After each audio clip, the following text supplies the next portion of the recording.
It's the only harbour on Lough Ree that is clear of the wind from every direction, bar the north east. And when the wind comes from the northeast, they sail around to there. So this was the harbour on Lough Ree, where in 1201 the English who came to Connacht ferried their troops back to Leinster, losing an awful lot of them at the time. This is possibly the harbour that the Vikings, Turgesius the Viking, settled as his place for conquering and keeping Lough Ree. And it was the Norman harbour for 100 years when Rindoon was a village, a town, an actual town of Rindoon, which is now completely gone, apart from the wall and apart from the castle. And they built ships on it. And there are records of ships being used on Lough Ree and being built here at Safe Harbour. But this is an open walk. You can come here any day, you can park here, you go in. There is a sign there, beware of the bull, but what that basically means is be careful, don't bring your dog unless you have to, because it's a working farm. This is a working farm, but you can go in and there are markers on each of the route, on each parts of the route, so you can see what's going on.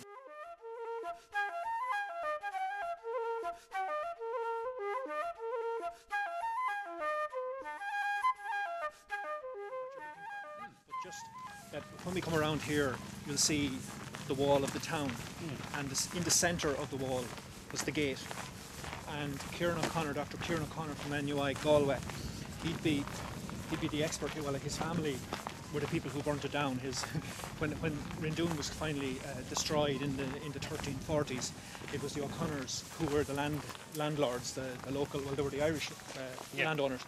They couldn't keep the castle because it was too far away from their centre of power, which was up in Roscommon, and as a result of it, they knocked it down. So it didn't survive any longer than that. But he talks about how the Irish would have come from the woods from this side towards the gate, and they would have seen the castle with all its finery, and it would have made the castle look even bigger, and the town would have looked magnificent.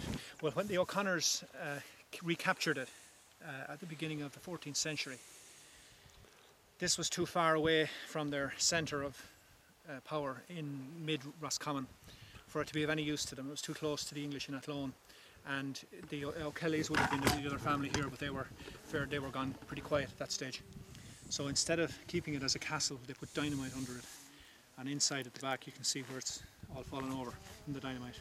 Dreams of bygone days at night disturb my rest, but in this faithful heart of mine, forgotten never shall be the days I spent with Molly Byrne a-boating on Lough Ree.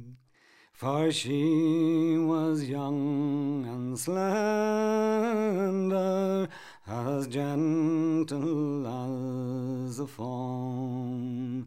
Her eyes, they shone like diamonds brighter than the stars of early dawn. Her smile she had for everyone, but her kisses were So it's an unknown gem, very little known. It's beginning to build because there's between 2,000 and 5,000 people a year now, somewhere between 2,000 and 5,000. I don't have the exact figures, who are visiting here now because of the walk. And the walk, as you walk around, there are different signs like that one here, which tells you. So you don't need anybody around. So there are signs there to tell you how to get there and what these various features are. And you go all the way around and back around the other side again. How pleasant were the hours of love, and how quickly they passed by. A pleasant light shone in her eyes, she was too good for me. When an angel claimed her for his own and took her from Lough Ree. Now I have travelled the stormy world, My hair is silvery hue. A plaintive voice rings in my ears, its tones I can sing. These are the markers that show the route for people to follow around the peninsula. The Rinn Castle loop is the shorter of the two. You follow the green. The Warren Point loop is an extra little loop that goes down into Warren Point and out into St John's or into Rindoon Wood. And that's it won't take you more than about an hour and a half to 2 hours to do the full loop.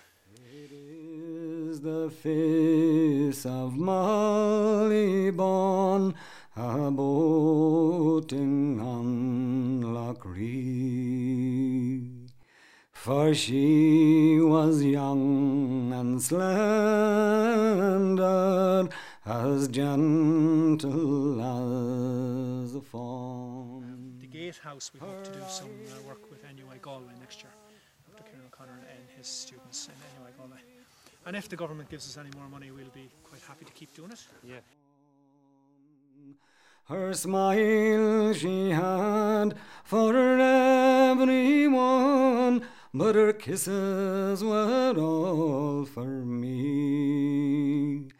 Entranced I gazed on Molly Byrne, a boating on Loch Ree.